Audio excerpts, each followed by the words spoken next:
네, 안녕하세요 여러분. 슬램KR의 신동훈입니다.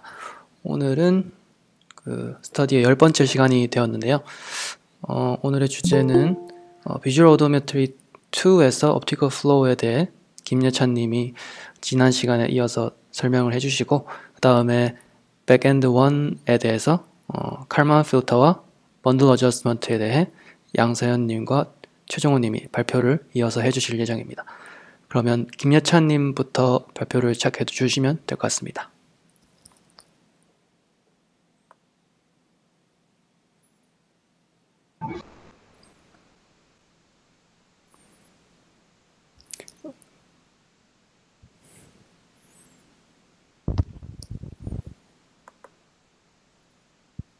혹시 잘 보이시나요? 네, 잘 보입니다.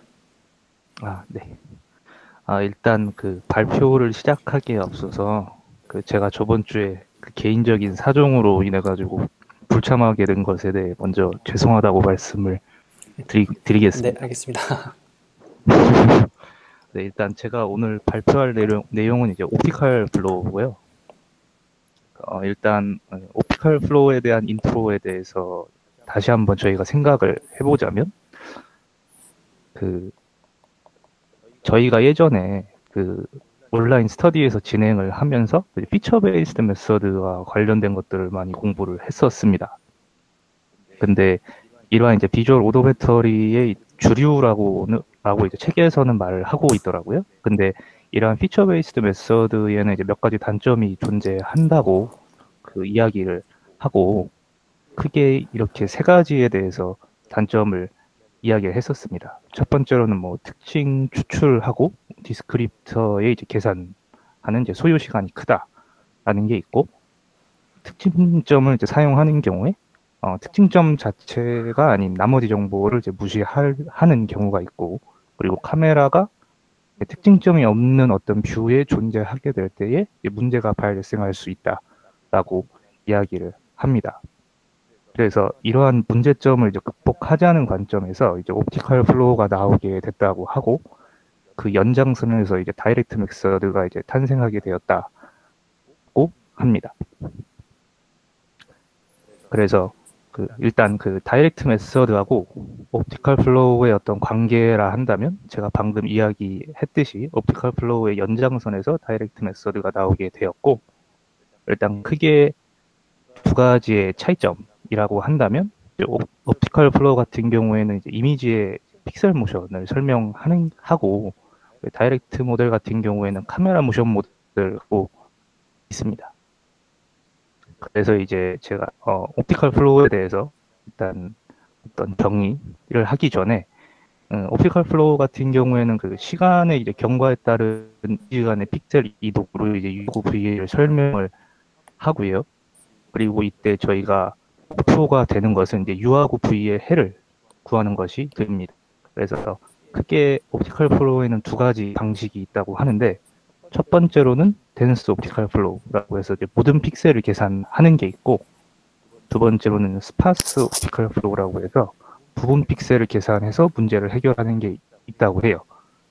근데 책에서는 이 LK 옵티컬 플로우를 중점으로 설명을 하고, 저도 이 내용을 가지고 설명을 할 예정입니다. 그래서 이러한 일단 LK 옵티컬 플로우에 대해서 이야기를 하기에 앞서서, 저희는 이러한 지금 PPT에 보시면 I하고 X와 T가 들어있는 이러한 인텐시티로 설명을 해요. 그래서 시간 T 시점에서의 이제 위치 XY에서의 하나의 픽셀에 대한 인텐시티라고 이렇게 정의를 하고, 이러한 인텐시티가 시간에 따라서 변화하는 이러한 네모, 그러니까 저희 모션을 저희가 추적하는 게 AK 옵티컬 플로우의 목적이 됩니다. 근데 이때 어썸션이 이제 몇 가지가 있는데, 첫 번째로는 이제 브라이트니스 컨스턴시라고 해가지고 그러니까 그레이 스케일 불변이라는 어떤 가정을 하게 돼요. 그래서 시점에 따라서 특정한 픽셀이 이제 움직일 때 값이 이제 변하지 않는다라는 가정을 하고, 두 번째는 이제 스몰 모션이라고 해서 픽셀이 이제 이동할 때 약간 그 포인트죠. 코디네이터가 이동을 할 때 굉장히 이제 작은 이동을 하게 된다라는 것을 이제 가정을 하게 됩니다. 그래서 이러한 두 가지 가정을 가지고서 저희가 수식을 쓰게 되는데, 그 아래에 보시면은 그 인텐시티에 관한 게에 대해서 이제 저희가 테일러 전개를 해요. 그래서 테일러 전개를 해서 첫 번째 퍼스트 텀에 대한 걸 만들어내고요. 근데 얘가 전개를 수행했을 때 저희가 그 스몰 모션에 대한 어떤 가정을 했었어요. 그래서 그 dx고 dy가 0, 그리고 작은 시간 변화량이기 때문에 dt 0이라는 가정을 저희가 받아들이게 되어서 결과적으로는 요 텀이 0이라는 값을 갖게 됩니다. 그래서 이후에 이제 요것을 이제 저희가 양변에 대해서 dt로 나누게 되면 그 아래와 같은 세 번째 수식이 만들어지고요. 이어서 이 수식을 한번 저희가 풀어서 한번 설명을 해보자면, dt 나누기 d, 그러니까 dx 나누기 dt는 이제 x축 방향으로의 이제 픽셀의 이동 속도라고 하고, 이걸 u로 표시하고, ui dt는 y축 방향으로의 이제 픽셀 이동 속도도 보고 v로 표시를 하게 됩니다. 그리고 나머지 이제 di 나누기 dx, di 나누기 dy, di 나누기 dt는 이제 각각 x, y, t에 대한 이미지의 인텐시티 변화량으로 설정을 하고, 저희가 이러한 것을 ix, iy, it로 이제 그렇게 값을 설정을 해줘요. 그래서 이것을 가지고 그 하나의 픽셀에 대한 이미지 인텐시티를 이제 매트릭스로 가장 아래의 수식으로 저희가 만들어내는데, 이런 식으로 이제 매칭이 되게 되고, 지금 이제 보이시는 것을 이제 그 다른 자료 같은 거 검색하게 되면 저희가 저희 책하고는 다르게 이제 지금 파란색 박스 안에 있는 이러한 수식을 많이 접할 수가 있어요. 그래서 이제 저한테 풀어하고 싶어가지고 이렇게 적어 놨고요. 이 수식상에서 이제 U하고 V가 이렇게 매칭이 되고, 결과적으로 매트릭스 표현에 이제 같다라는 것을 이제 보여주고 있습니다. 그래서 저희가 이러한 하나의 이제 픽셀에 대한 매트릭스를 정의를 했죠. 그리고 근데 이제 문제가 되는 게, 저희가 그 하나의 선형 방정식인데 저희는 결과적으로 그 옵티컬 플로우에서는 U하고 V의 이제 해를 찾는 건데, 두 개의 이제 알 수 없는 변수가 나오게 되는 거죠. 그래가지고 이때 저희가 LK 옵티컬 플로우라는 것을 사용을 해서 이 문제를 해결합니다. 그래서 이제 픽셀에 대한 그 방정식을 얻기 위해서 저희가 추가적인 이제 제약 조건을 부여를 하게 되는데, 그때 이제 저희가 그 윈도우가 특정한 이제 윈도우를 저희가 고려를 해요. 그래서 그 윈도우 내에 이제 픽셀은 이제 동일한 모션이 UV를 갖는다고 저희가 가정을 하게 되고, 그런 이제 매트릭스를 만들어내게 됩니다. 근데 이제 그 윈도우를 만들 때에는 이제 5x5 아니면 10x10을 사용하기를 이제 권장을 한다고 하고요. 이렇게 저희가 그 매트릭스 폼을 만들게 되죠. 그래서 결과적으로 이제 그 하나의 이제 선형 방정식 때문에 저희가 해를 구할 수 없는 문제를 이제 해결할 수 있게 되고요. 그래서 이러한 매트릭스를 만들고, 이제 이 매트릭스에 대해서 이제 하나로 묶어서 표현을 합니다, 폼을. 그래서 결과적으로 이 파란색에 해당하는 것이 이제 동일한 그 의미를 갖고 있고, 이렇게 해서 저희가 이제 최소자승법을 사용해서 U하고 V를 이제 구해내는 이러한 과정을 갖는 게 이제 LK 옵티컬 플로우라고 합니다. 그래서 이렇게 해서 저희가 구하게 되고, 그때 이제 저희가 해를 구하게 될 때, 그 해를 구하기 위한 어떤 그 풀 수 있는지에 대해서 저희가 이제 몇 가지 좀 추적하는 게 있는데, 그것은 이제 제가 스킵을 했어요. 스킵을 하게 되었고, 그래서 이제 이렇게 이제 LK 옵티컬 플로우에서 이제 U하고 V를 구할 수 있는 양정을 통해서 저희가 그럼 구하게 된다고 합니다. 네, 이상입니다. 네, 제가 그 첫 번째 발표가 저번 주에 발표를 못해서 좀 최대한 빨리 발표를 끝 마치게 되었네요. 네, 감사합니다. 감사합니다. 혹시 질문이나 코멘트 있으신 분들 있을까요?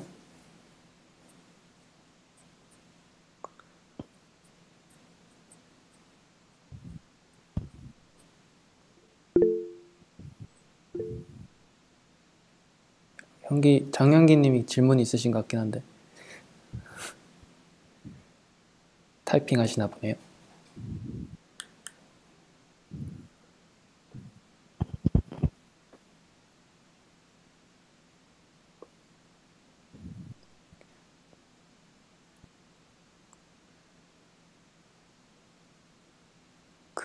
제가 전에 질문을 드리면 39페이지에 네, 네.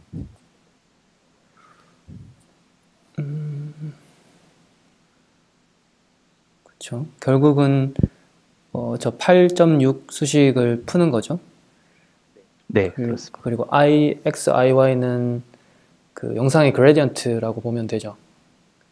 네, 맞아요. X 방향, Y 방향이고 근데 이제 K라는 서브 밑에 있는 것이 붙은 것은 그 어떤 윈도우 안에 있는 하나의 픽셀이 아닌 여러 개의 픽셀에 대해서 식을 만들기 위해서 그런 거고, 그리고 UV는 네. 말하자면 2차원 벡터인데 뭐 화살표로 나타낼 수 있는 그 영상 픽셀이 어디로 방향을 네. 향하고 있느냐 그런 게 되겠고, 네, 맞습니다. 그 뒤에 우변에 있는 거는 그냥 시간에 대한 그 미분값인가요? 네, 네. 그냥 시간 얼마나 인크리멘트 했는가를 나타내는 것이고, 네. 네. 사실은 보면은 되게 간단한 거죠. 보니까. 네. 좀 많이 좀 간단한 것 같습니다. 장영기님이 질문 주셨는데, 네. 아까 윈도우 오바이오에 대해서 뭐 38페이지에 있는 것이라고 하셨는데, 식을 풀기 위해서 윈도우 안에 있는 픽셀이 모든 같은 U와 V 값을 가진다고 가정하는 것인가요? 라고 질문을 해주셨습니다. 네, 맞아요. 네. 이렇게 이제 저희가 지금 매트릭스를 만들잖아요. 그럼 이제 U하고 V가 그 K개, 이제 그 매트릭스 안에 K개가 들어있거든요. 이 IX, IY 쌍이. 그래서 이게 이제 U, V를 이제 공유를 하고 있는 거죠. 결과적으로 저희가 UV라는 그 해를 구하는 거기 때문에 공유하고 그렇죠. 있다고 생각하시면 오바이오 안에 윈도우 안에 있는 픽셀이 예를 들면 25개인데 그 25개에 대해서 식이 이렇게 만들어지고 그거를 최적화, 그러니까 다 모든 픽셀에 대해서 만족을 하는 UV를 찾는 거죠. 말하자면. 네, 맞습니다. 네. 다른 혹시 코멘트나 질문이 있으실까요?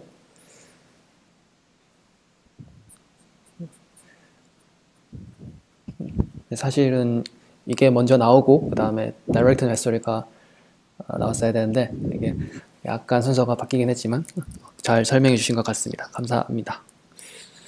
네, 감사합니다. 네, 그러면은 바로 이어서 그 양서연님 칼만 필터에 대해서 정리하신 발표 자료를 발표를 해주시면 좋을 것 같습니다.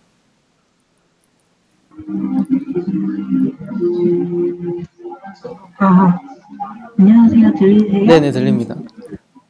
네, 잠시만요. 뒤에 음악 소리도 같이 들리네요. 죄송해요. 제가 지금 카페에서 혹시 소리 잘 들리세요? 네, 말소리는 잘 들리는 것 같습니다. 네. 제가 최대한 크게 말하겠습니다. 네.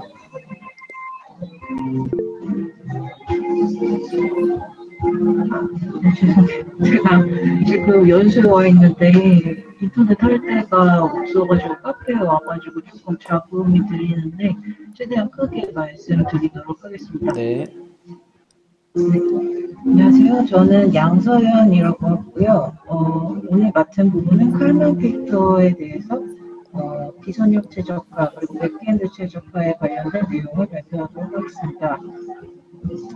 네, 순서는 다음 하려고 하는데 제가 동호님께 미리 여쭤봐서 어떤 부분을 중점적으로 하면 좋겠냐 이런 말씀을 드렸더니 이제 소식 전개 과정을 조금 고려를 해달라고 하셔서 그걸 하고 있는 내용이 좀 많으셨어요. 그래서 구체적인 수식 전개 내용은 제가 PPT 올려드렸으니까 그걸 한번 참고를 하셔서 직접 한번 유도해 보시면 많이 도움이 되실 것 같고요. 저는 오늘 발표에서 전체적인 흐름이랑 이게 어떤 목적을 가지고 진행되는지 위주로 말씀을 드리려고 합니다. 네. 이전까지 설명해 주신 앞에 강의들은 이제 비주얼 오도메트리 방식들에 대해서 많이 설명을 해 주셨는데요. 이제 비주얼 오도메트리 방식은 순서적인 형태의 짧은 정보만을 가지고 있다고 합니다. 그래서 저희가 실질적으로 원하는 항법이란 전체적인 운동 궤적이 최대한 오랫동안 체력 상태로 유지하기를 바라는 의도를 가지고 있습니다. 그래서 백엔드에서 이제 비선형적인 운동 방정식 모델을 최적화를 할 때, 앞에서 나왔던 그런 방식들이 있는데요. 여기서 팔로필터에 대해서 설명을 하기 전에 이제 배치 프로세스와 인크리멘탈 프로세스로 백엔드 최적화의 종류를 두 개로 나누겠습니다. 먼저 배치 프로세스라고 하면 스테이트가 처음부터 끝까지 전부 다 정보를 알고자 하는 것을 모든 관측치가 한꺼번에 주어졌을 때 그 정보를 전부 다 이용해서 한 번에 추정하는 방식입니다. 그래서 전체 트래젝토리를 모든 관측치 정보를 이용해서 한 번에 추정을 하기 때문에 이전에 있던 상태와 그리고 이후에 있는 상태 간의 관계를 이용해서 업데이트를 할 수가 있습니다.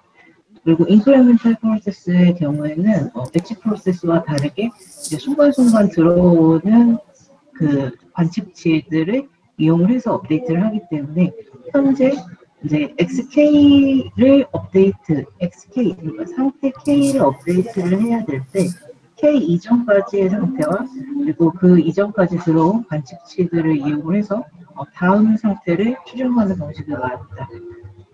그런데 이제 배치 프로세스와 인크리멘탈 프로세스 중에서 팔로필터는 인크리멘탈 프로세스에 좀 더 가까운 방식이고요. 이전의 최적화 방식에서는 배치 프로세스에 대해서 소개를 해보았습니다. 그리고 YJ라고 하면 제가 표기를 잘못했네요. 제 ZK는 항상 생성되지 않기 때문에 즉 랜드마크점인 관측치는 항상 들어오지 않을 수도 있습니다.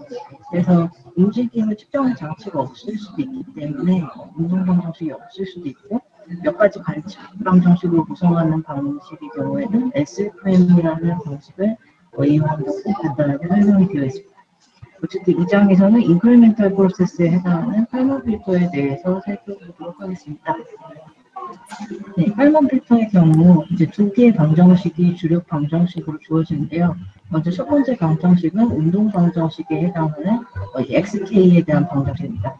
그리고 두 번째 방정식은 관측치 정보에 해당하는 ZK에 대한 방정식인데요.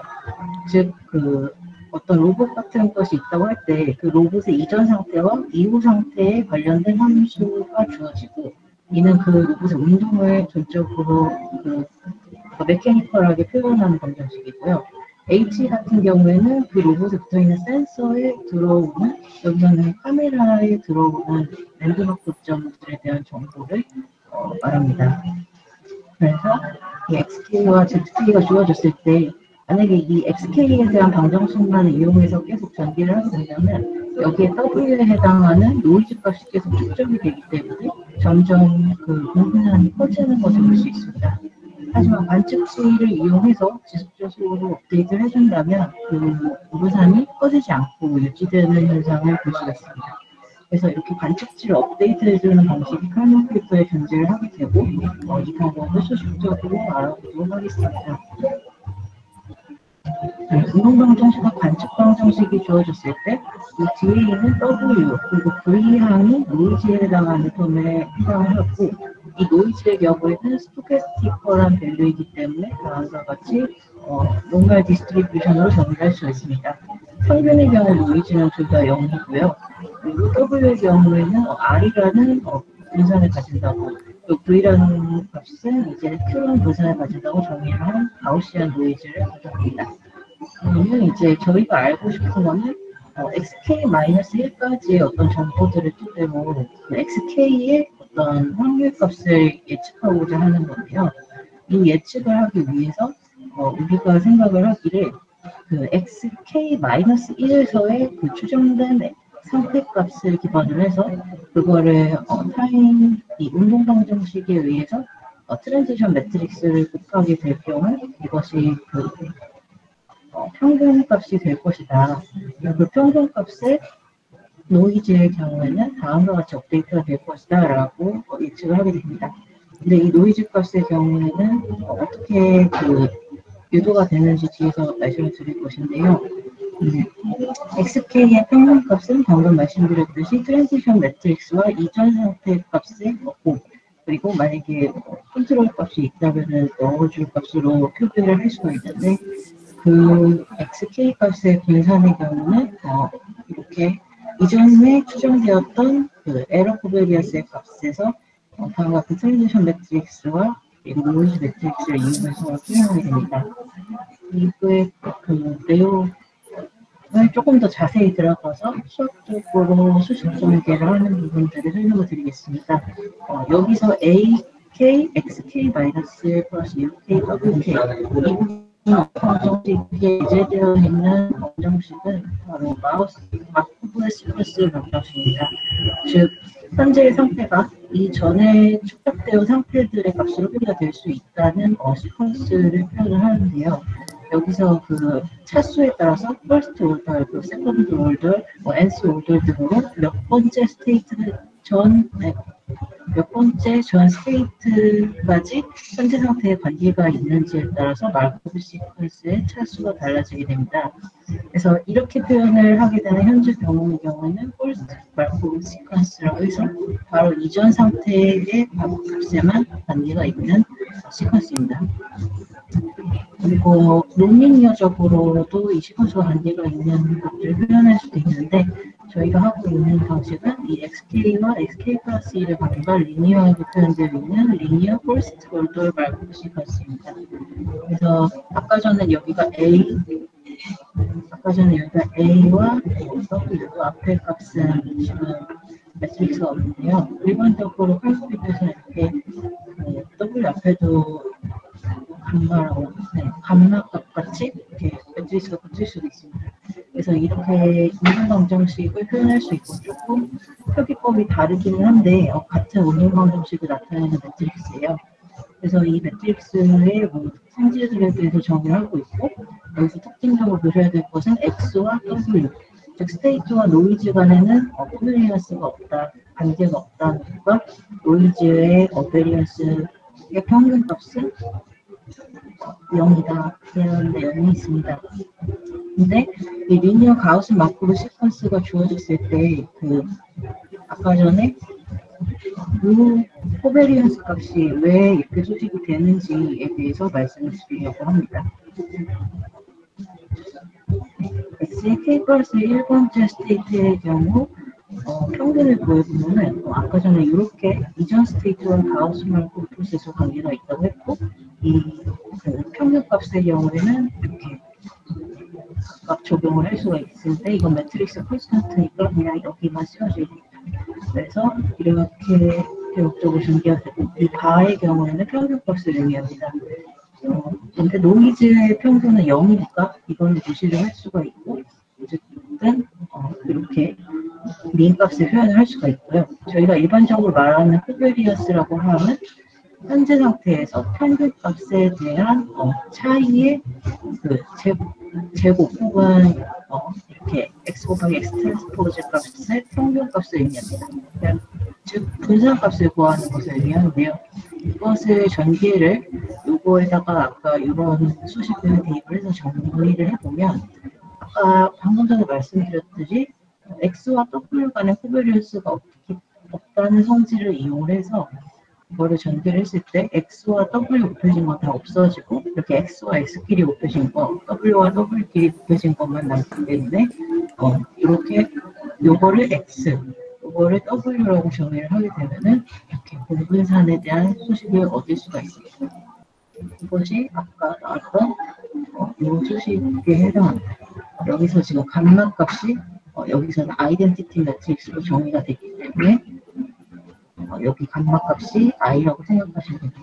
그래서 이러한 수식으로 코베리언스 값을 가우스 마르코프 프로세스에 의해서 업데이트를 할 수가 있다. 그리고 미니멈 가우스 마르코프 시퀀스를 정리를 하자면 다음과 같이 퍼스트 오더 마르코프 프로세스로 전개가 되며 코베리언스는 다음과 같이 이전 공분산의 값과 그리고 노이즈 값에 의해서 업데이트가 된다는 것을 알 수 있습니다. 그래서 방금 전에는 마코브 프로세스로 시간에 따라서 이전 스테이트와 다음 스테이트가 어떻게 관계가 있는지에 대해서 알아봤는데요. 그러면은 다음 스테이트를 예측을 했을 때 그 예측된 값과 실제로 그 로봇이 가 있는 위치는 조금 다를 수 있습니다. 그래서 그거를 이제 관측을 하게 돼서 아까 보았던 Z 방정식의 형태로 나타내게 되면은 그 실제 로봇의 위치와 예측한 로봇의 위치의 에러 값을 고정을 해주어야 되는데요. 그 부분을 여기 설명하고자 합니다. 먼저 에스티메이션, 저희가 방금 프레딕션을 마코브 프로세스로 하는 방법을 배웠는데 네, 그 다음 스테이트를 에스티메이션 방식으로 추정하는 것에 대해서 얘기를 먼저 할 텐데요.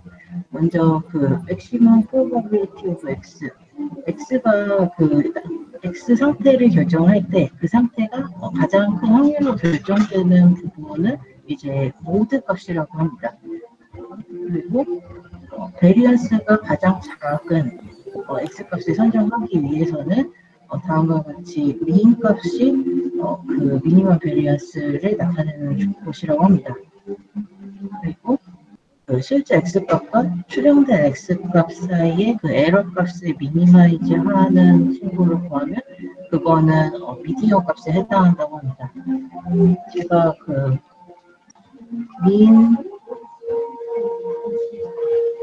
미디엄 모드의 경우는 다음과 같이 정의를 나타내는 걸 하나 찾아왔는데요. 이것도 링크 쪽에다 슬라이드 올려드릴게요. 요약하자면 민값은 평균값에 해당하고 미디엄 값은 중앙값에 해당하며 모드 값은 최근값에 해당한다고 합니다. 그래서 그러할 때 그 정의를 세 개가 동시에 만족하는 경우가 이 값이 가우시안으로 가정되어 있을 텐데요. 칼마케이터는 가우시안 디스트리뷰션을 가정하기 때문에 이 세 가지를 다 만족하는 에스티메이터라고 합니다. 그래서 저희가 지금 구하고자 하는 확률은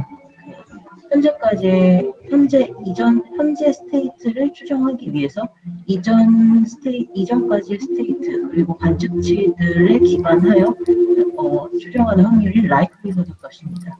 이 라이클리후드 값은 운동 방정식과 아까 전에 구했던 코베리언스 업데이트 방정식을 이용해서 확률을 구할 수 있는데요. 저희가 이 라이클리후드 값을 구하기 위해서 고려를 하는 것은 포스테리어 값인데요. 현재 또 관측치가 들어오게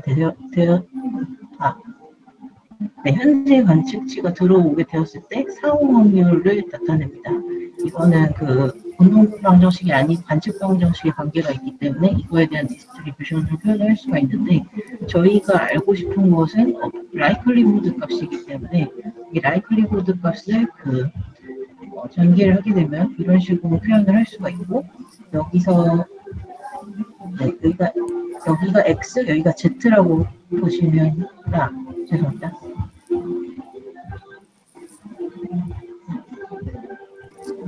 이게 라이클리후드. 네, 이게 x고 이게 z라고 보시면 될 것 같고요. 이게 z고 x라고 보시면 될 것 같습니다. 그래서 포스테리어는 라이클리후드 값과 프라이얼 프로바빌리티 그리고 x 값을 나눠준 값으로 구성이 되는데요. 도큐먼트 책에서는 슬램KL 책에서는 다음과 같이 전개를 할 때 x와 p 값을 구하기 위해서 관측 방정식에 해당하는 cx, q 그리고 평균 x값 그리고 에러 코베리언스 평균값을 이렇게 곱한 걸로 나오는데 이게 여기서 내용이 어렵기 때문에 뭐 생략한다 뭐 이렇게 그냥 바로 여기를 넘어가요. 근데 이걸 제가 봤을 때는 요 PX를 생략하고 이게 이걸로 근사된다는 요 정의로 전개를 한 것 같고요. 그래서 근사 표시듯이 그래서 이 두 개를 동시로 놓고 이걸 바로 넘어왔는데 이걸 조금 더 자세히 왜 이렇게 전개가 되는지 라이클리후드 값을 구하기 위해서 공부사 업데이트가 어떻게 이렇게 되는지에 대해서 알아보면 여기 조금 길어서 빨리 하겠습니다. 네, MLP 맥시멈 라이클리후드 프로그램을 풀기 위해서 네, 아까 같이 이런 확률이 있다고 말씀을 드렸고 이렇게 전개된 이 확률 값을 구하기 위해서 저희가 알아야 되는 거는 하나, 둘, 세 개의 확률입니다.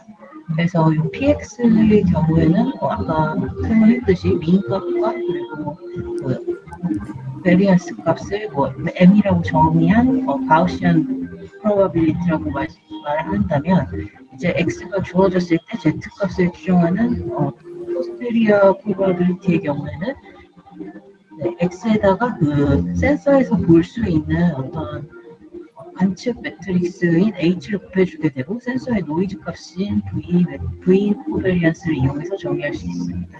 그래서 이 값의 평균 값을 구하는 전기를 막 해보면 이게 X랑 또 V랑 관련성이 없기 때문에 코베리언스가 없기 때문에 X 마이너스 X 바랑 V 값에 곱해서 평균치 하는 것 다 0이 되게 돼요. 그래서 이게 이렇게 이것만 남게 되고 V 값이 나옵니다. 그리고 Z 값의 경우는 관측치의 값은 이제 평균 값이 지금까지 추정했던 X 값의 평균 값일 것이라고 예상을 하고 그리고 그 센서에서 관측되는 코베리언스들 각가지 아까 전에 업데이트하는 형식으로 이전까지의 상태인 M을 알고 있다고 가정할 때 다음 상태의 베리언스는 이렇게 업데이트한 거고 바꿔 프로세스에서 얘기를 했었죠. 그래서 이 두 개의 값을 이용해서 마찬가지로 전개를 해보면 다음과 같이 전개를 할 수가 있습니다. 그래서 여기 잘 안 나왔는데 이거를 전개를 하게 되면은 요 값이 되게 됩니다. 그래서 지금까지 이 확률에 대해서 어떻게 노멀 디스트리뷰션이 전개되는지 말씀을 드렸는데요. 그 노멀 디스트리뷰션 값을 이제 확률로 나타내게 되면은 가우스 디스트리뷰션의 경우 다음과 같은 확률을 가지게 됩니다. 그래서 여기에 해당하는 베리언스를 넣어주고 또 민 값도 아까 구한 것들을 각각의 프로바빌리티에 맞게 다 넣어주면은 다음과 같이 되게 됩니다. 원래 마이너스 값인데 이건 나눠줬기 때문에 여기가 플러스가 됐죠. 근데 여기에서는 그 Z가 주어졌을 때 확률이고 X 바의 경우에는 디터미니스틱이기 때문에 이 값은 콘스탄트가 되게 됩니다. 그래서 변수 값을 고려해야 했을 때 이 프로바빌리티를 맥시마이즈 시키는 값의 경우는 이 두 개의 확률에만 관계가 있게 됩니다.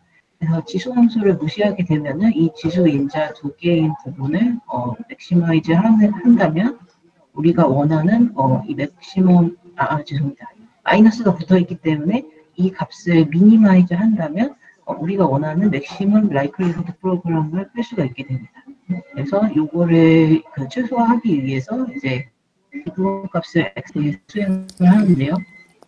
미분값 x에 대해서 수행을 해서 잘 전개를 하면 이제 이런 p 다시라는 그 표현법을 도입을 해서 이렇게 우선 전개를 했습니다. 그러면은 x의 평균값에다가 어떠한 이러한 매트릭스를 관측된 값에 이전 스테이트의 평균값과 센서에서 관측 매트릭스를 곱한 것의 차이에 곱해주게 되면은 현재의 상태를 추정해 줄 수 있는 값이 되며 이 값이 앞에서 이 프로버빌리티를 맥시마이즈하는 값이라는 것을 알 수가 있습니다. 네, 방금 그 식을 조금 더 풀어서 p 다시 값을 풀어 써는 거고요. 네, 어쨌든 x 햇이라는 것은 우리가 추정하고자 하는 맥시멈 라이클리후드 프로바빌리티를 가지는 x 값을 나타내는데 그 값은 z 값과 관계가 하겠다. 네, 라는 내용이고요. 그래서 그러면은 그래 이게 이렇게 나오는 거 알겠다. 근데 이 값을 보니까 그 weighted least square와 폼이 같은데요. 그 일반적으로 least square 이퀘이션의 경우 이런 방정식을 많이 보셨을 거예요. 근데 여기에 지금 weight 값으로 v, 그러니까 노이즈 관측치의 노이즈 값이 들어있는 것이 이것의 특징인데 weighted least square 폼으로 나타나는 그 x의 추정값이 maximum likely probability 만족하는 거 알겠다. 그러면은 우리가 원하는 것은 그 추정된 x값이 아니라 실제 로봇의 위치, 실제 x값이기 때문에 추정된 값과 실제 로봇의 값에 그 에러가 있을 것이다. 그럼 그 에러를 어떻게 보정해 줄 것인가의 내용이 나오게 됩니다. 그래서 에러 값을 방금 구했던 x 햇 값에서 실제 로봇의 위치를 빼준다면 네, 이렇게 전개를 할 수가 있게 되고 그때 이 값을 이제 k라고 정의를 하게 됩니다. 이 k라고 하면 칼만 개인에 해당하게 되는데요. 네, 이렇게 아까 전에 p 다시도 저희가 새로 정의했던 값인데 이 값을 이용해서 정의를 했습니다. 그래서 에러 값에 대해서 잘 정리를 해보게 되면 우리가 궁극적으로 알고 싶은 것은 p에 대한 정보입니다. p는 그 추정된 x와 실제 x 값의 에러의 베리언스에 해당하게 되고 이 에러 베리언스는 다음과 같이 전개를 할 수가 있습니다. 그래서 아까 전에 이걸 정리를 하는 과정에서 p 다시 같은 것들이 있기 때문에 p 다시 값이 결국적으로 p랑 같다는 내용을 보임으로써 그 p가 또 이렇게도 표현될 수 있다는 내용을 나타내고 있는데요. 여기에 보시면 같은 폼인데 되게 여러 폼들이 많이 나와요. p가 이렇게 표현된 경우도 있고 여기서는 이렇게 표현되는 경우도 있고 그리고 k가 이렇게 표현된 경우가 있고 이 p 바는 방금 전에 p랑 같다고 말씀을 드렸죠.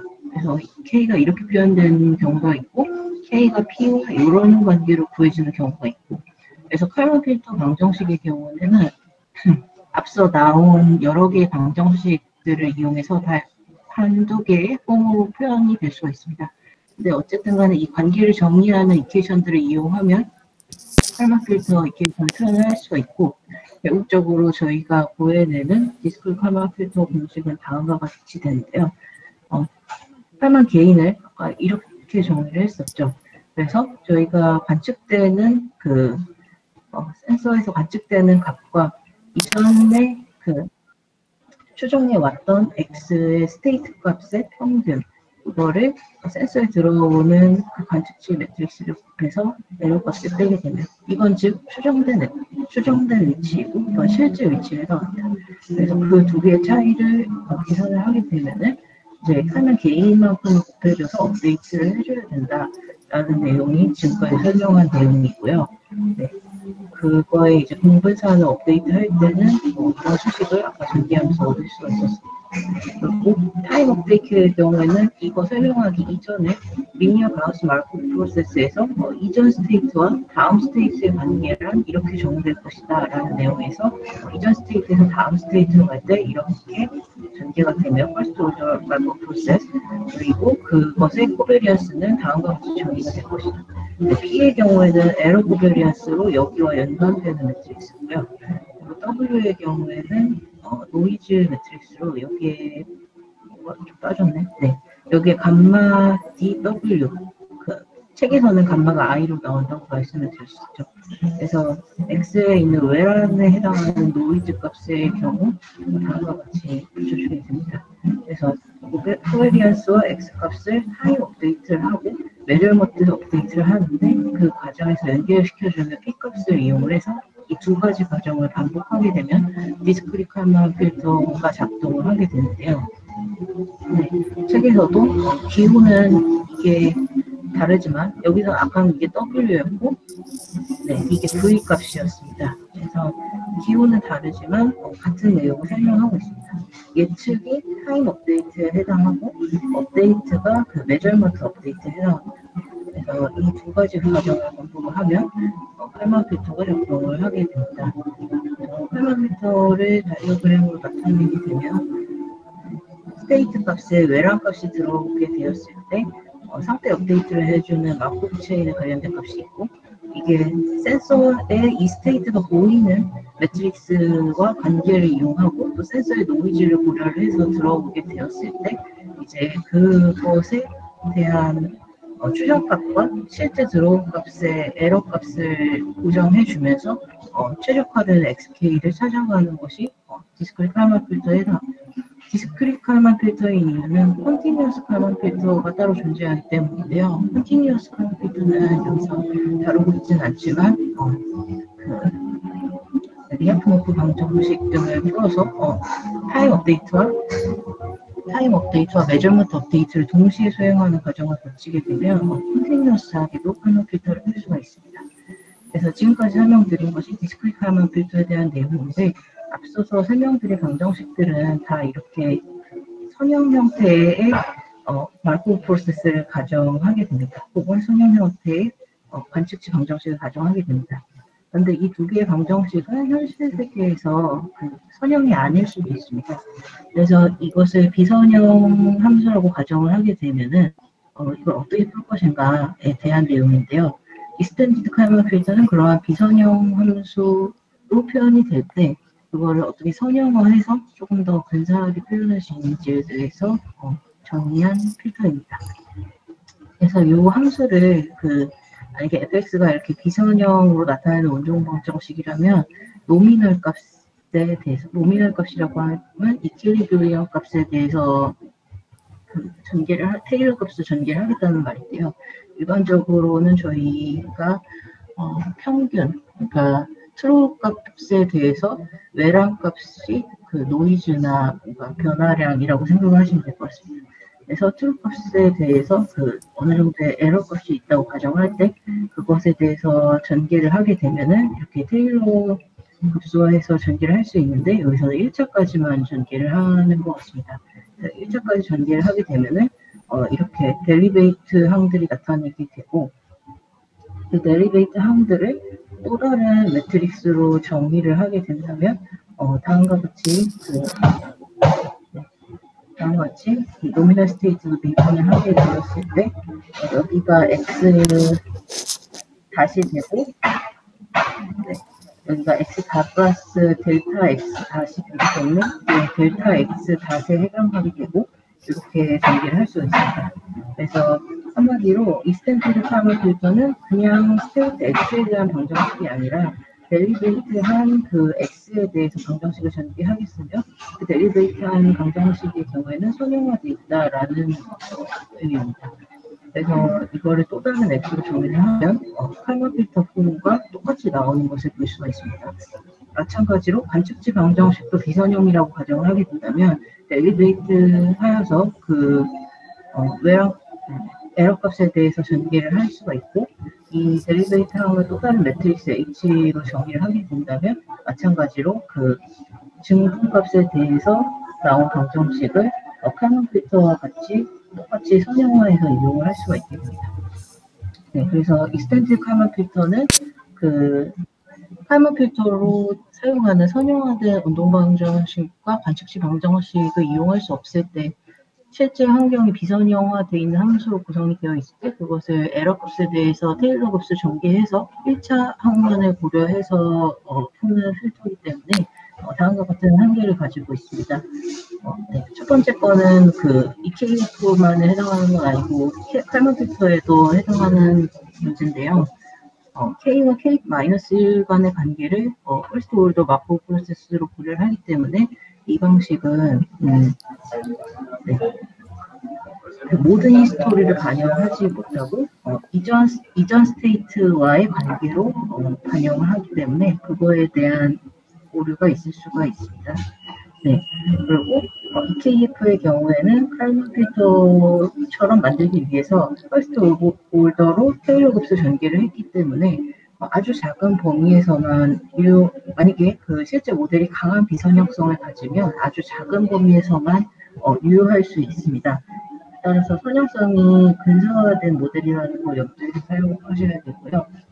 그래서 대신 사용되는 방법으로 파티클 필터나 다른 좀 더 비선형성을 차지할 수 있는 모델들이 있다고 알고 있습니다. 라지 스케일에 부적합하다는 것은 이제 KF의 경우에는 평균적으로 파라미터가 완측치 방정식을 다 고려를 했지가 않은 편이고 은근한 매트릭스도 저장해야 되기 때문에 저장량이 상당히 크게 돼서 라지 스케일의 경우에는 이게 고려하기가 부적합하다고 합니다.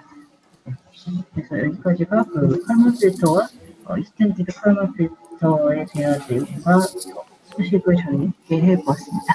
네, 감사합니다. 네, 감사합니다. 혹시 코멘트나 질문 있으실까요?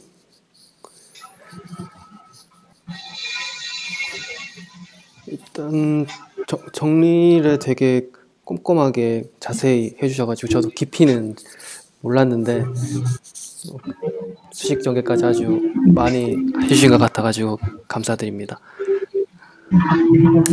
근데 한 번만에 이해되기는 좀 어려운 것 같아요. 좀 여러 번 네, 살펴봐야 될 것 같습니다. 제가 일단 생각하는 거는 이제 오늘 두 개 이제 칼만 필터랑 익스텐디드 칼만 필터 이제 두 개를 설명해 주셨는데 일단 칼만 필터는 그 선형 시스템이 선형 시스템일 때 활용을 할 수 있고 주로 이제 칼만 필터나 익스텐디드 칼만 필터 같은 경우에는 로컬라이제이션 할 때 슬램에서 또 많이 쓰고 그리고 매핑 그 백엔드 최적화할 때 랜드마크랑 포즈에 대해서 최적화를 수행할 때 많이 사용을 하고 칼만 필터는 이제 일단 선형 시스템일 때 활용하는데 그게 일반적인 그 실제 상황에서는 선형이 아니니까 비선형인 경우에서도 적용할 수 있도록 익스텐디드 칼만 필터가 나온 것이죠. 네, 맞습니다. 그래서 칼만 필터에는 지금 페이지 19페이지 그게 아마 그냥 전체적인 프로세스를 설명하고 있는 것 같아요. 맞죠? 네, 맞아요. 이거 두 개를 이해하시면 오늘 다 이해하신 건데 네네. 타임 업데이트, 그러니까 칼만 필터를 구성하고 있는 것이 타임 업데이트에 해당하는 마코브 프로세스와 메저먼트 업데이트에 해당하는 그 에스티메이션, 그 에러 업데이트, 맥시멈 라이클리후드 프로바빌리티 만드는 것이라고 이해를 하시면 다 이해를 하시는 겁니다. 네. 그래서 지금 보면은 측정값과 우리가 이제 이전 상태로부터 예측한 값 그거 사이의 차이 그게 이제 대괄호 안에 있는 GK, HK, X바 K 그것이 되겠죠.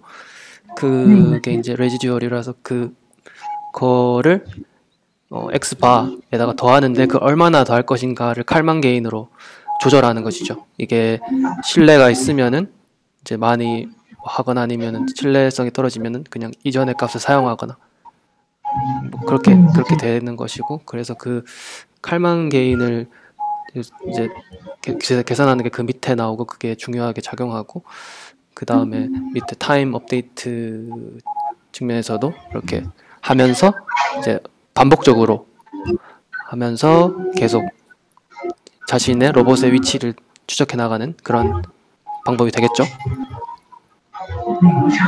정확하십니다. 네, 제가 이해한 게 맞나 한번 살펴보고 있습니다.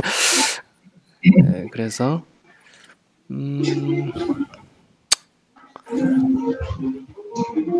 일단은 네, 그렇게 정리를 할 수 있을 것 같고 혹시 다른 분들 혹시 궁금한 점이 있으실까요?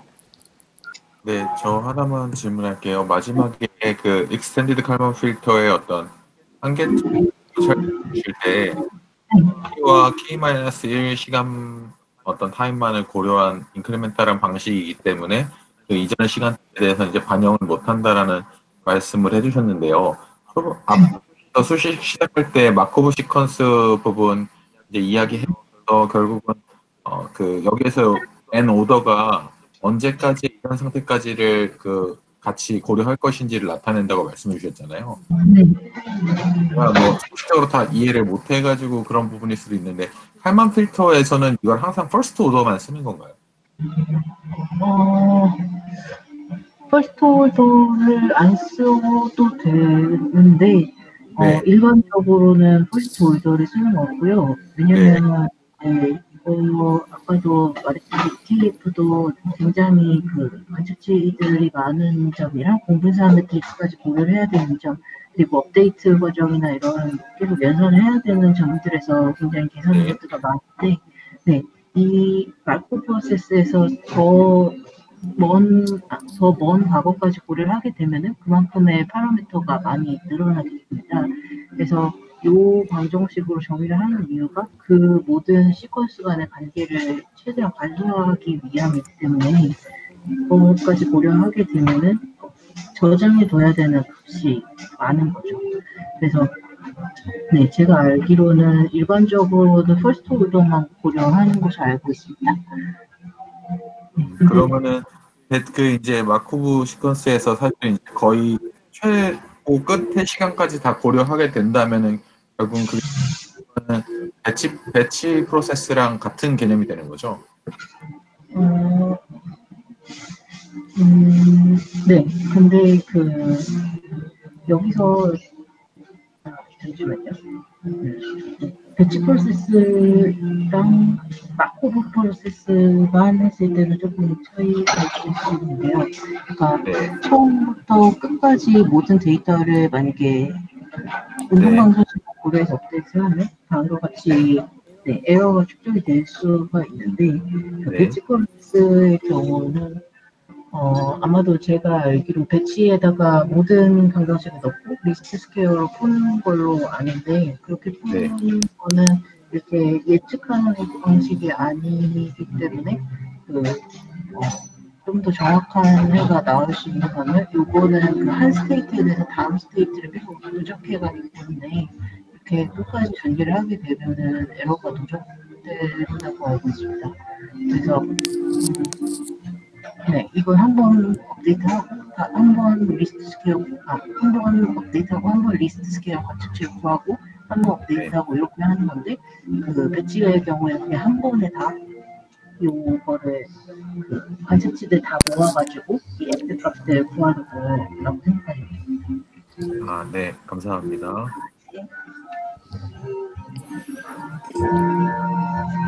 제가 하나 더 질문이 있는데요. 19페이지에서 거기서 이제 H랑 V 그리고 저 P라고 하나요? 동그라미에 짝대기 쳐진 저거랑 W는 시스템에 따라서 달라지는 거죠. 네, 맞습니다. 미리 정해져 있는 거죠. 그 시스템이 때 그 필터가 돌면서 변화하는 것은 아니고. 네, 이거는 앞에서도 전개할 때 수식 때 가정을 보면 디스크리트한 매트릭스로 나오는데요. 그래서 H의 경우는 그 시스템의 메케니컬한 그 스테이트 간의 관계들을 정의하는 매트릭스고, H의 경우는 그 센서에 우리가 알고자 하는 스테이트와 그 센서에 들어오는 그 입력값이 또 이제 좌표계 같은 것도 다를 수가 있고, 그럴 수가 있는데, 그러한 센서에서 보이는 그 옵저베이션에 관련된 매트릭스인 거고요. 그리고 W는 요 시스템 그 스테이트 자체에 들어있는 바람이나 뭐 흔들림이나 이거 외란에 관련된 노이즈 값을 말하는 거고, V의 경우는 센서 자체의 그 컨트롤적인 그런 열 노이즈에 해당하는 값이 됩니다. 그 지난번에 페이스북에서 한번 지나가면서 봤던 것 같은데 칼만 필터에 딥러닝을 접목하고 싶다고 그렇게 말씀하셨던 것 같은데 그런 부분 어디에서 말씀하시는 건가요? 네, 제가 관심 있던 부분은 방금 말씀하신 내용이 정확한데요. 그 H 매트릭스와 여기서 파이 매트릭스의 경우 시스템에 대한 정보를 알아야지만 저희가 수식적으로 전개를 할 수가 있습니다. 근데 이 값을 저희가 모른다고 하더라도 그냥 이 X 값들을 추정을 하고 싶은 거예요. 그 Z만 주어졌을 때. 그래서 관측치들이 막 들어오게 되면은 이 스테이트를 우리가 알고자 하는 스테이트들이 있는데 그것을 정의하는 H는 뭐 그 센서에 대한 시스템에 대한 그 매트릭스 그리고 파이인 메케니컬한 이 시스템 방정식 두 개를 딥러닝으로 구하고자 하는 거예요. 그러면 그래서 관측치로부터 시스템 모델을 이제 학습하고 나서 그거를 이용해서 칼말 필터를 적용한다 라는 말씀이시죠? 네, 네, 알겠습니다. 네, 네, 네.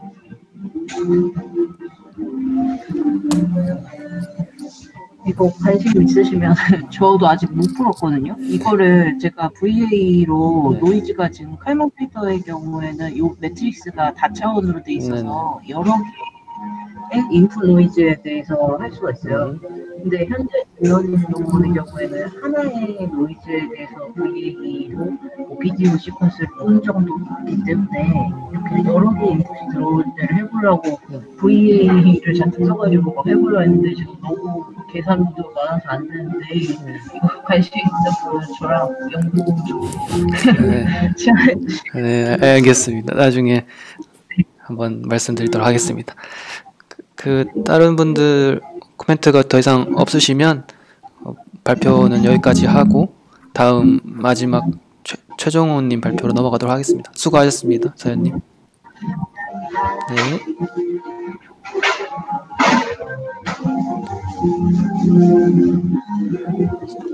서현님 혹시 음소거 좀 해주실 수 있을까요? 네, 죄송해요. 네.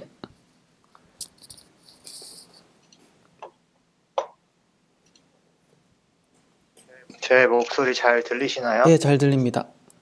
화면도 잘 보이시나요? 화면은 아직 안 보이는데요.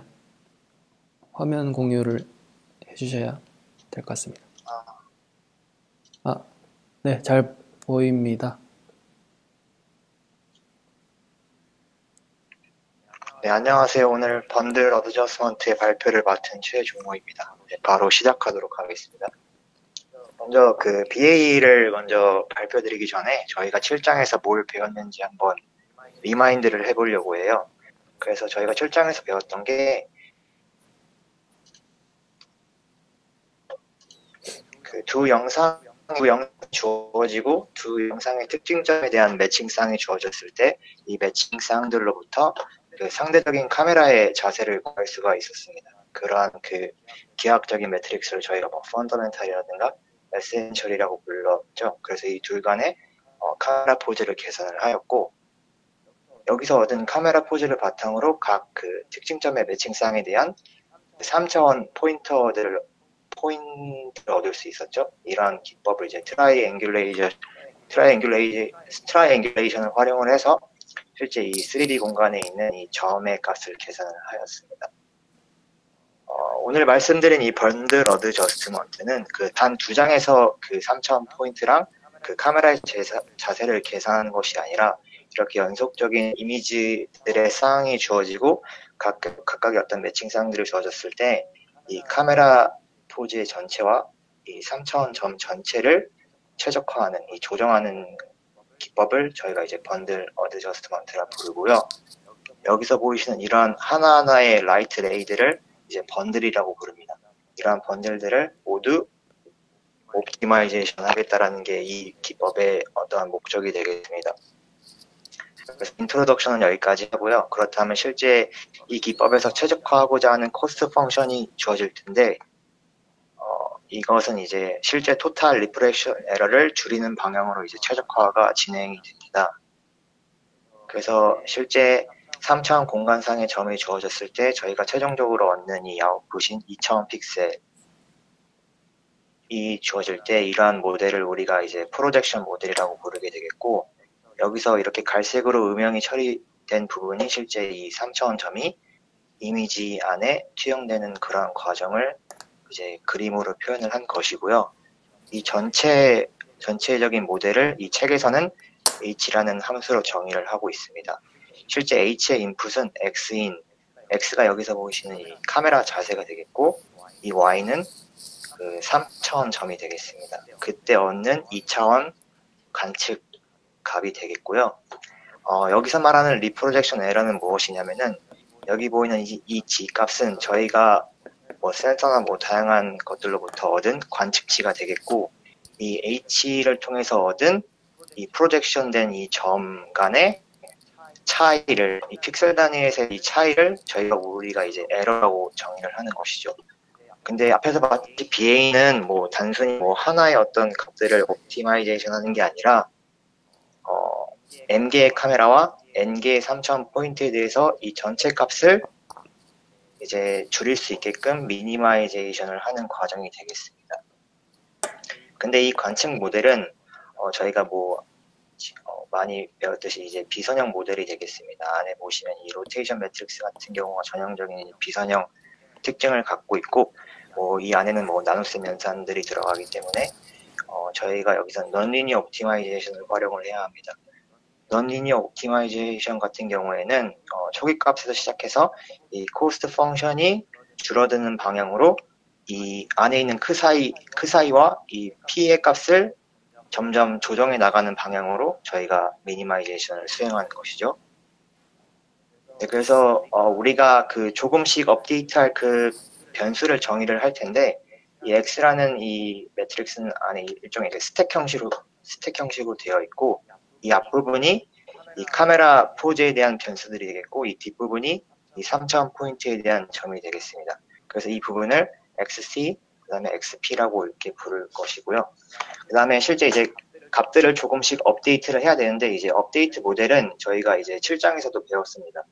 이 에러 함수의 그 X 플러스 델타 X는 이런 식으로 원래 원본의 이 에러 함수에다가 그 델타 X의 그 자코비안이 이제 곱해진 꼴로 이제 근사를 할 수가 있는데요.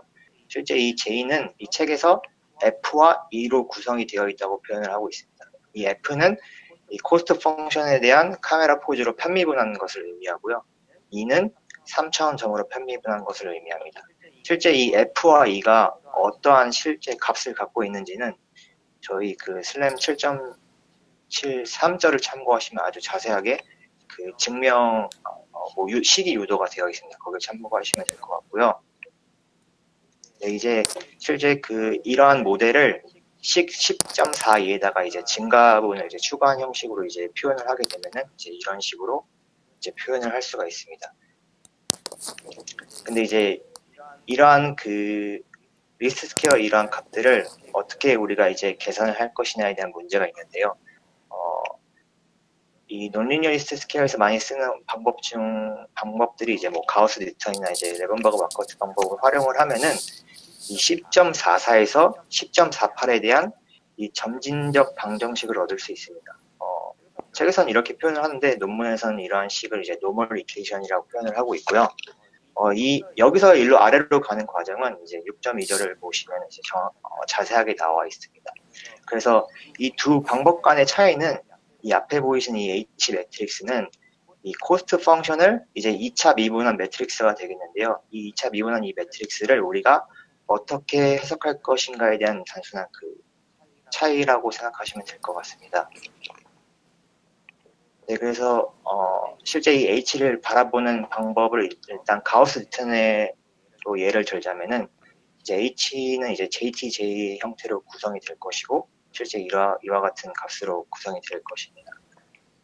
근데 저희가 먼저 실제 이 H 모양이 어떤지를 알아야지 실제 이제 H의 인버스를 계산하고 이러는 것이 가능할 텐데요. H를 계산하기 전에 H는 J로 구성이 되어 있기 때문에 J가 어떠한 모양인지를 살펴보면 만약에 우리가 포즈와 포인트를 한 개씩만 업데이트한다고 가정을 했을 때 실제 이 J 안에는 이제 내부가 이제 이런 식으로 구성이 되어 있습니다. 보시면 이제 F 텀이요, E 텀으로 나뉘게 되는데 코스트 펑션을 로테이션으로 편미분한 거, 코스트 펑션을 트랜슬레이션으로 편미분한 거, 코스트 펑션을 3차원 점으로 편미분한 거. 그래서 컬럼은 총 9차원이 되겠고요. 이제 로우는 이제 실제 우리가 픽셀 잡보기에서 정의를 하다 보니까 2차원으로 구성된 것을 확인할 수 있습니다. 근데 BA에서는 저희가 단순히 이 하나씩만 고려하는 게 아니잖아요. 그래서 이제 실제로는 이 J가 좀 더 4차원으로 확장이 되게 되는데 여기서 이제 I와 J라는 텀이 추가가 됩니다.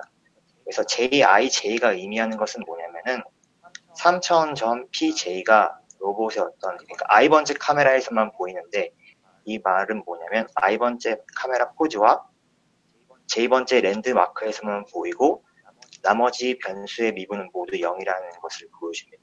이 말인즉슨 카메라 포즈 간은 서로 이제 인디펜던트하는 가정이 있고, 똑같이 3점 포인트 간은 서로 이제 인디펜던트하는 가정이 있기 때문에 이런 식으로 이 두 텀을 제하고는 모두 값이 0이라는 것을 알 수가 있고요. 이러한 특징을 우리가 이제 희소성이라고 부르게 됩니다. 스팔스라고 부르게 되죠.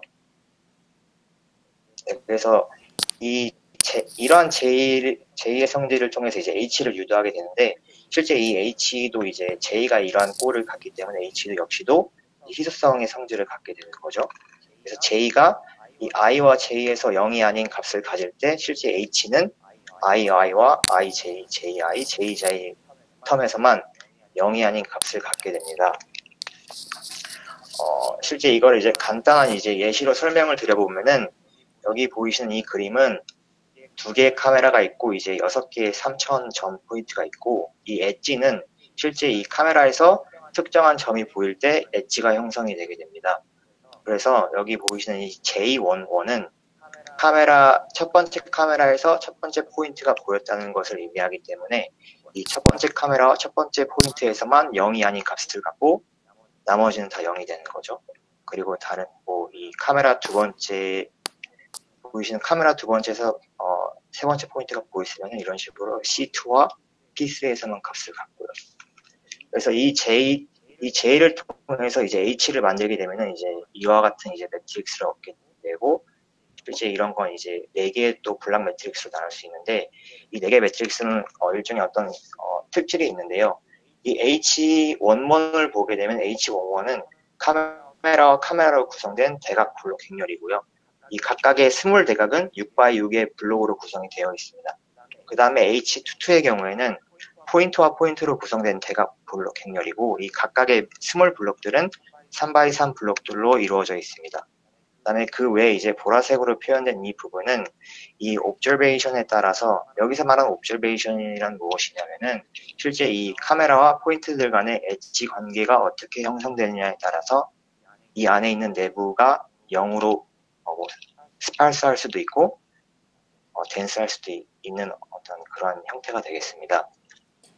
네, 근데 저희가 실제로 이제 푸는 이 H 매트릭스는 일반적으로 이제 리얼월드를 가정하면은 여기 보이시는 이와 같은 이제 랜드마크 3000 점들은 이러한 카메라 포즈보다 좀 압도적으로 많죠. 예를 들어서 뭐 카메라 포즈가 100개라면은 최적화하고자 할 포인트는 예를 들어서 뭐 10,000개가 될 수도 있고요. 그렇게 되면 이 A라는 매트릭스는 실제 차원이 100x100인데 이 C라는 매트릭스는 10,000x1000이 되는 거죠. 그래서 실제 이 슬랩 영역에서는 이 H 매트릭스가 이제 라지 스케일의 문제가 되겠는데요.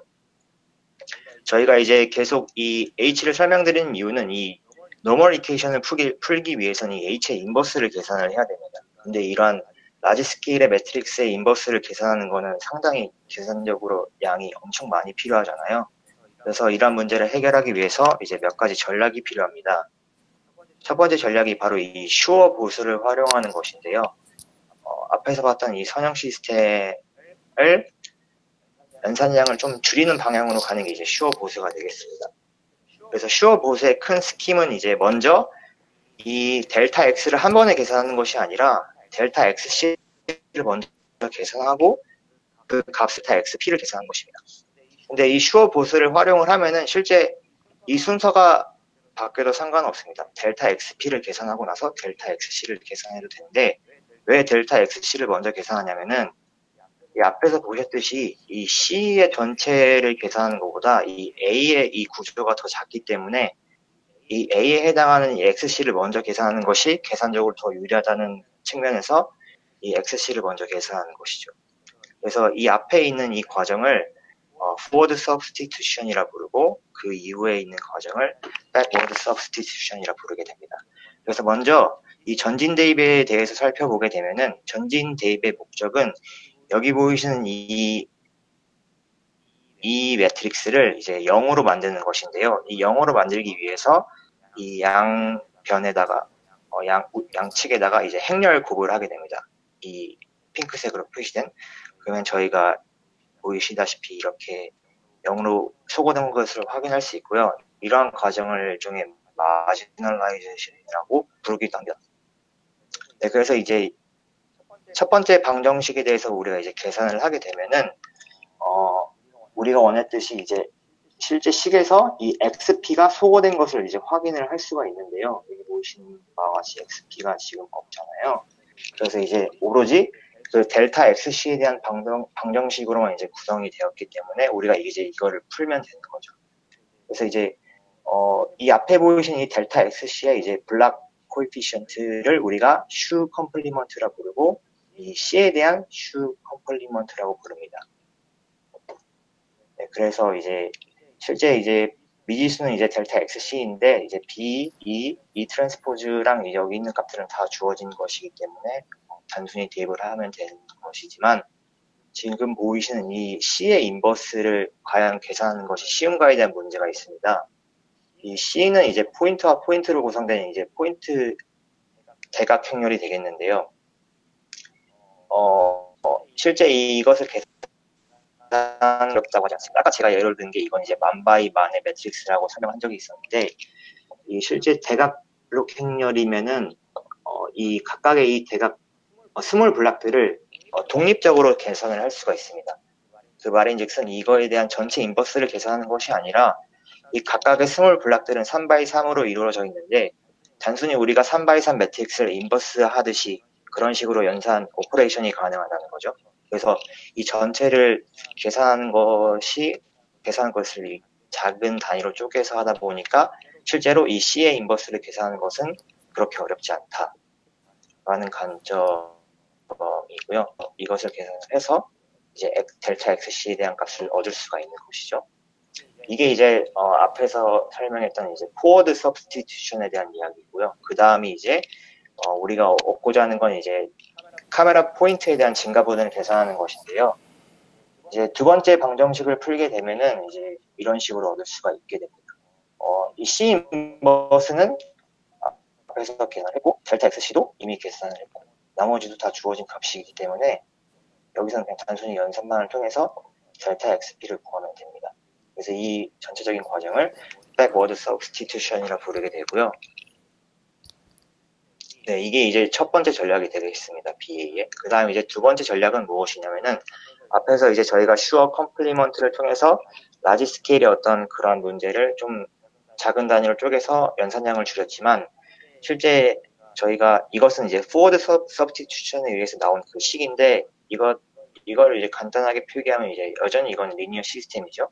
근데 아무리 우리가 이걸 줄였다고 해도 이건 여전히 사이즈가 크잖아요. A라는 매트릭스도 100바이, 아까는 이걸 이제 100바이 100이라고 설명을 했는데, 실제로 저희가 필드에서는 이 매트릭스를 처리할 때 인버스를 실제 다이렉트하게 적용하지는 않습니다. 이 A라는 행렬이 인버스가 잘 되도록 이제 디컴포지션을 하게 되는데요. 저희가 많이 알고 있는 LU 팩토라이제이션은 이 A라는 매트릭스를 이 로어 트라이앵글 매트릭스랑 어퍼 트라이앵글 매트릭스로 이제 표현을 하게 되는 거죠. 여기는 뭐 지금은 LDU라고 이렇게 표현을 하긴 했는데, 실제 이 A 매트릭스를 인버스하는 것보다 이런 매트릭스들은 이제 인버스가 이 A에 비해서는 상대적으로 더 쉽기 때문에 이런 식으로 분해를 하는 것이고요. 그 다음에 한 가지 더는 이제 숄레스키 팩토라이제이션 기법이 있는데요. 이것은 A라는 매트릭스를 로어 트라이앵글 매트릭스랑 같은 로어 트라이앵글 매트릭스의 트랜스포즈로 분해하는 것입니다. 근데 이것을 적용하기 위해서는 이제 A가 이제 시메트릭한 포지티브 데피니션일 경우에만 이 기법을 적용을 할 수가 있고요. 이러한 것을 만족을 할 수 있다면 이제 실제적으로 이제 LU보다는 이 숄레스키가 연산 속도가 훨씬 빠르기 때문에 이러한 것들이 적용이 가능하다고 합니다. 실제 이 숄레스키는 이 unconstrained optimization 기법의 거의 스탠다드한 방법으로 거의 많이 쓰이고 있고요. BA도 이제 마찬가지가 되겠습니다. 그래서 그 다음 이제 마지막으로 이제 실제 앞에서 거의 초반부 슬라이드에서 저희가 코스트 펑션을 정의를 했는데, 실제 이 코스트 펑션에는 만약에 우리가 얻은 이 매칭상의 정보가 잘못됐을 경우에는 코스트 펑션이 그러한 점을 이제 고려하지 못한다는 것이죠. 만약에 잘못된 매칭 정보일 경우에는 실제 이 에러 텀이 지나치게 이제 커질 수가 있기 때문에 이제 이것을 이제 방지하자는 것인데요. 그래서 쓰는 게 이제 로버스트 커스트 펑션이 되겠습니다. 이를 위해 이제 로버스트 커널을 활용을 하게 되는데, 이제 책에서는 이제 휴버가 이제 대표적이기 때문에 휴버를 설명을 하고 있습니다. 저희가 보시는 이제 원래 이제 커스트 펑션은 이제 2차 함수의 어떤 텀으로 이루어져 있잖아요. 그래서 실제 이 에러 값이 커지면 커질수록 이제 그 영향력도 이제 커지는 것을 확인을 할 수가 있는데, 실제 만약에 이러한 점을 이제 좀 보완하기 위해서 이제 휴버를 쓰는데, 휴버는 똑같이 델타라는 임계치까지는 똑같이 2차 함수를 유지하되 이 에러 텀이 점점 커지는 지점, 그러니까 이 델타를 넘어가는 이 지점에서는 2차 함수로 표현하는 것이 아니라 단순히 이제 1차 함수로 이제 근사하는 것이죠. 그래서 이만큼의 어떤 영향력을 갖는 아웃라이어를 이만큼으로 이제 줄이자는 것이 이제 목표가 되겠고, 어떻게 보면은 이 단순한 리스트 스퀘어의 단순한 것은 아니지만 리스트 스퀘어의 문제를 웨이티드가 추가된 리스트 스퀘어의 문제로 변환시키는 것이죠. 이 로버스트 커널을 통해서.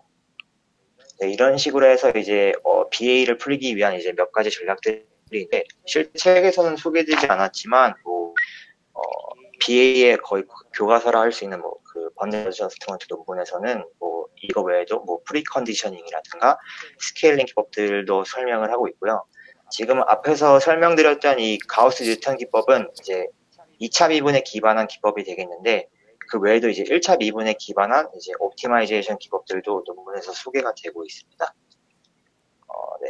그래서 일단 준비한 내용은 여기까지고요. 시간이 늦었다 보니까 최대한 빨리 설명을 했는데, 질문 있으시면 해주시면 될 것 같습니다. 네, 좋은 발표 감사드립니다. 제가 보기엔 너무 잘 발표 준비를 잘 해주셨는데요. 설명을 잘 해주신 것 같은데 뺄 것도 더할 것도 없는 것 같아요. 다른 분들 혹시 코멘트나 질문 있으실까요?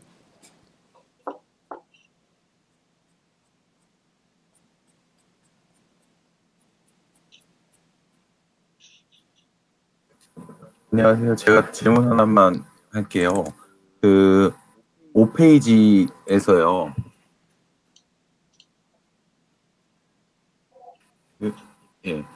결국 이 번들 어저스트먼트가 이제 연속되는 프레임들에서 이제 공통적으로 보고 있는 어떤 3차원 점들과 실제로 그것들을 영상 플랜에 각각의 그 카메라 포즈에서의 영상 플랜에 다시 리프로젝션 했을 때 그 실제 관측치와의 이제 그 어떻게 보면은 차이 값을 에러로 정의를 하고 그것들을 이제 연속되는 프레임 전체적으로 다 봤을 때 글로벌리 그 미니마이즈 될 수 있도록 하는 그런 문제인 거죠.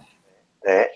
네, 근데 제가 여기서 이 관측치라는 거 그리고 그걸로부터 복원된 3차원 점이라는 것에 대해서 약간 지금 조금 혼동이 되는데 결국 이제 이것들을 실제로 저희가 비주얼 오도메트리나 아니면은 이제 비주얼 슬램 관점에서 보면 연속적으로 영상이 들어오는 거잖아요. 그리고 거기서 저희가 어떤 피처라고 정의한 지점들이 인접한 프레임에서 계속해서 i번째 프레임이랑 i 플러스 1번째 프레임이랑 몇 번째 어떤 픽셀은 동일한 픽셀이야라고 가정을 하고 그 둘 사이에 어떤 펀더멘털 매트릭스나 아니면 에센셜 매트릭스를 구해서 그걸로부터 RT를 구하고 그걸로부터 3차원 점을 복원하는 거잖아요. 네. 그렇다는 것은 결국은 이 카메라 그 매트릭스랑 RT를 다 그대로 알고 있다라고 하면 원래는 그게 똑같은 지점에 다시 투영돼야 되는 게 아닌가요? 그러니까 저희가 애초에 저희가 관측했다라고 생각하는 이게 이제 잘못됐을 수도 있지만 마지막에 말씀하신 것처럼 것들을 가지고 연속되는 지점에서 그 두 점을 뽑아서 그걸로부터 어떤 수식적인 계산을 통해서 3차원상을 복원한 건데 그 복원한 점을 다시 투영했을 때 그게 저희가 뽑은 그 피처점의 위치랑 이게 달라진다는 부분들이 제가 좀 지금 잘 이해가 안 돼가지고 혹시 그 부분에 대해서 좀 더 자세히 설명 좀 부탁드리겠습니다. 네, 일단 첫 번째로는 이 저희가 뽑은 이 ZIJ가 일단 정확하진 않잖아요. 센서로부터 들어왔을 뭐 노이즈도 있을 거고, 네. 정확하게 뭐 피처 포인트를 뽑는 것들에 대한 어떤 기법들이 불완전할 수 있기 때문에 이게 정확하지 않다는 첫 번째 요인이 있고, 그 다음 두 번째는 실제 BA를 돌릴 때 매 프레임마다 BA를 돌릴 수는 없습니다. 실제 어플리케이션에도 실제 매 프레임마다 BA를 돌릴 수 없는 이유가 이후에 아까 제가 보여드렸던 그 H 매트릭스의 사이즈가 워낙 커지기 때문에 네네. 매 프레임마다 인접한 I 프레임 그 이후에 들어온 I 플러스 프레임 간의 BA를 계산하는 것은 상대적으로 어렵기 때문에 네. 대부분의 논문에서는 이제 키 프레임이라는 것을 결정을 하는데요. 네. 그 프레임을 이제 드문드문 이제 뽑아서 그 프레임들 간에 실제 이제 번들 어드저스트를 수행을 하게 되는데요. 네. 그렇다면은 아까 설명해 주셨던 그 가정보다는 조금 더 좀 에러가 더 많이 누적되어 있는. 네네네, 그렇죠. 에러가 좀 더 많이 누적되잖아요. 그러다 보니까 그 지점으로 정확하게 우리가 얻은 값을 정확하게 그 지점으로 이제 프로젝션하는 것은 좀 어렵다는 거죠. 그 부분이 이제 지금 말씀하신 게 이제 프레임 간에 계속 쌓여가면서 센서의 어떤 측정 노이즈도 있을 것이고, 네네, 그렇죠. 계속 연속되는 네. 픽스들에서 어떻게 보면 피처를 트래킹한다는 관점에서 그게 이제 한참이 지난 그 이미지에서 들어왔을 때는 그 추정 에러 자체도 있을 것이고, 또 네네. 그거를 또 복원하는 과정에서도 결국은 저희가 최적화 문제를 풀기 때문에 어떤 어썸션을 가지고 그 네. 과정에서도 다시 이제 또 어떤 오차가 발생하는 것들이 이제 키프레임만을 뽑아가지고 어떤 그 키프레임에 다시 리프렉션된 결과랑의 어떤 에러 매트릭을 비교를 하면, 그렇기 때문에 그러니까 직접 저희가 뽑은 피처들을 매칭시킨 거를 가지고 복원한 점이라도 모든 그 해당하는 카메라 뷰로 프로젝션했을 때 완벽하게 딱 일치하지는 않는다, 그런 말씀이신 거죠? 네, 맞습니다. 네, 감사합니다. 네, 그 말씀해 주신 내용에 조금 덧붙이자면 그 전체적으로 맞는 말씀이신 것 같은데, 그 여러 키프레임이 뜨문뜨문 있기도 하고, 그 키프레임으로부터 두 장 또는 뭐 2장 이상의 영상으로부터 트라이앵귤라이제이션을 통해서 삼각 측량을 통해서 3차원 점을 예측하는데, 그 레이들이 정확하게 같은 3차원 점을 인터섹트 하진 않거든요. 그래서 그 차이를 대충 만족하는 그 중점이랄까 그런 걸 찾아서 하는데, 그 에러 때문에 각각 영상으로 프로젝션을 하면은 정확히 또 같은 그 2차원 포인트에 프로젝션이 되지가 않습니다. 그래서 그런 그런 리프로젝션 에러를 최소화하도록 이렇게 맵 포인트와 카메라 포즈를 동시에 최적화하는 방법이 이제 번들 어저스먼트라고 생각하면 좋을 것 같습니다. 그러니까 결국 그 영상에서, 그러니까 카메라의 옵티컬 센터를 지나서 네. 나간 레이들이 네. 결국은 여러 뷰에서 만약에 이제 아이디얼한 케이스에서는 사실은 한 점에서 그렇죠. 다 해야 되는데, 네.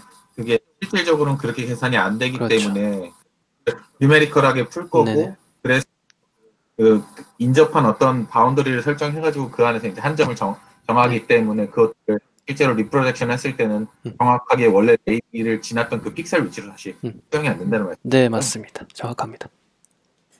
감사합니다. 네. 첨언 감사합니다. 네. 감사합니다. 또 다른 질문이나 코멘트가 있으실까요? 네, 저도 그냥 간단한 질문을 드릴게요. 앞에서 이제 칼만 필터 설명을 해주셨고, 지금 이제 번들 어저스먼트를 했는데, 이 두 가지가 결국은 같은 역할을 하기 위한 다른 방법이라고 보면 되는 건가요?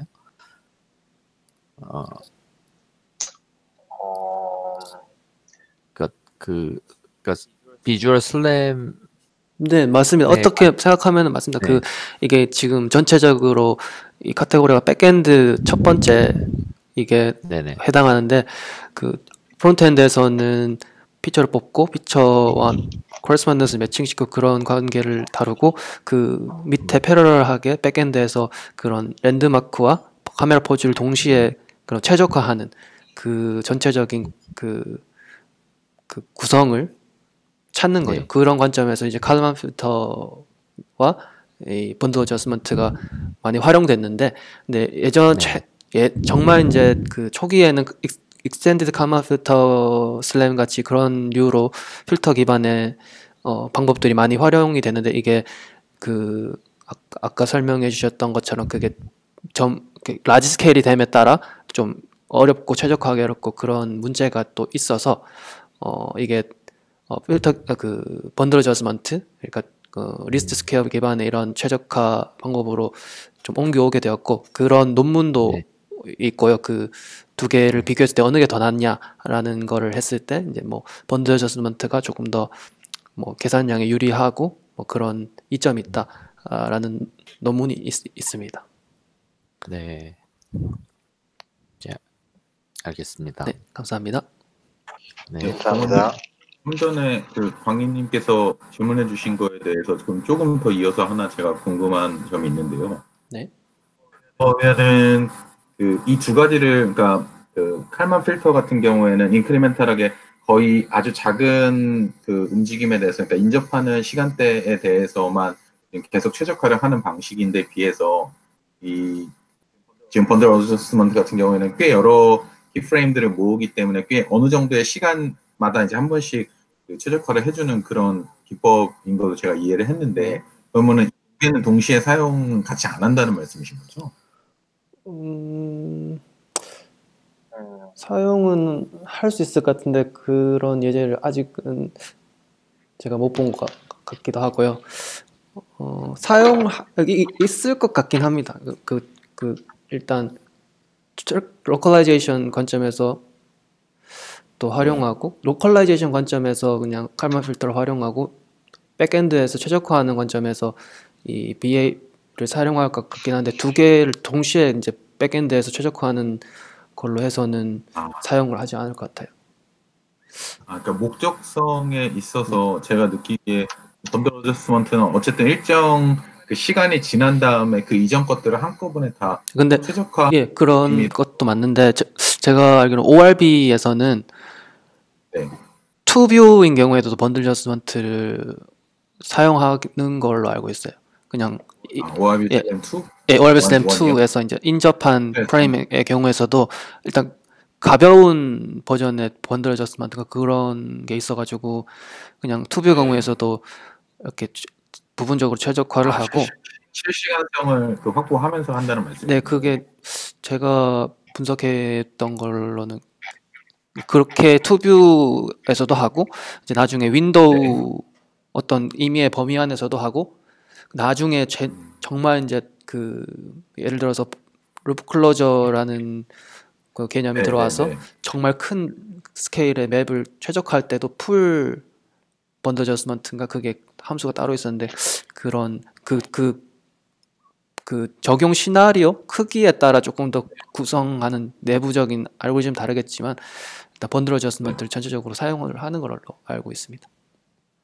그러니까 그 스케일이나 적용 기법을 조금씩 다르게 네. 해서 아주 짧은 시간 내에 최적화에서부터 시작해서 루프 클로저 같이 이렇게 이제 오랜 시간 어떤 주행이나 이런 것들을 했을 때의 매핑이나 이런 것들을 한꺼번에 최적화하는 글로벌 옵티미제이션까지 다 넓게 폭넓게 적용이 되고 있다. 네네네, 맞습니다. 감사합니다. 네.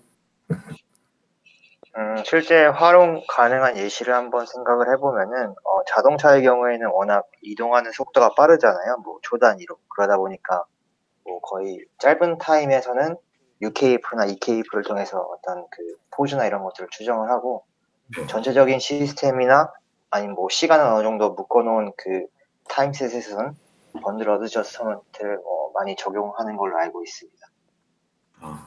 아까 그 두 가지 어떤 조합에 대한 예시가 뭐가 있을까 생각해 보니까 그런 것도 활용이 가능할 것 같다는 생각이 드네요. 감사합니다. 네, 감사합니다. 사실 이 칼만 필터 같은 경우에는 이 백엔드로서 활용이 될 수도 있지만 이거 말고도 엄청 많이 활용을 하는 것 같더라고요. 그냥 피처 트래킹이나 아니면 뭐 오브젝트 트래킹 관점에서, 로컬라이제이션 트래킹 관점에서도 사용하고, 뭐 예측 물 탱크 안에 잔량 아니면 연료 탱크 안에 뭐 잔량 같은 거 활용할 때도 아니면 드론의 뭐 모터 출력 같은 걸 트래킹할 때도 막 엄청 많이 이런 번들 어저스먼트 이런 그 백엔드에 국한되어 있는데 칼만 필터는 그거에 국한하지 않고 뭐 다양하게 많이 활용이 될 수 있는 것 같아요.